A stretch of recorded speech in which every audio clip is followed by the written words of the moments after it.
Дел од приватните пензиски друштва од вториот столб очекуваат да се предложи и усвои закон за мултифондови. Ова треба да биде клучна реформа на вториот столб, со што на идните пензионери ќе им се овозможи повисок очекуван принос на нивните пари.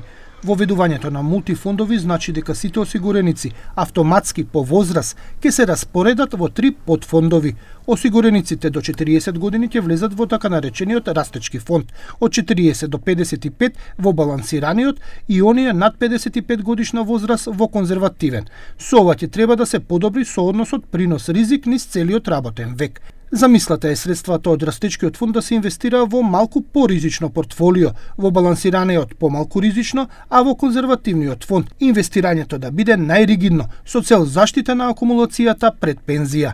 Овој пристап го намалува ризикот од голем пат непосредно пред пензионирање, а при тоа им дава шанса на помладите генерации времето да работи за нив преку капиталните пазари. Според информациите на ТВ21, владата веднаш после изборите на некоја од првите седници ќе ги разгледа предлозите на работните групи за реформи на пензискиот систем. Информацијата на влада е помината во месец јули 2025 година со одредени заклучоци, меѓу кои еден од заклучоците е информирање на работна група, која што е воспоставена веќе на 21.7.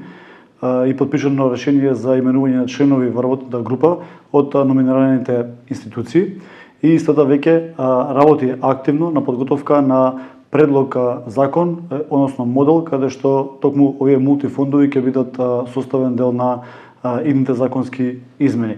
Крајниот збор околу законите и насоката на реформите ќе треба да го даде владата. Потоа, по давањето на заклучоците, односно доколку тој филтер во владата помине, ќе следи и доставување на овој предлог закон, измената на предлог закон и во рамките на собранието. Така да активно се работи и повеќе чинители по однос на вклучување на мултифондовите во однос на законските измени се расположени. Велковски вели дека самиот пензиски систем е комплексен и затоа многу се внимава на чекорите и се согледуваат сите податоци од анализите кои треба да бидат направени во овој период.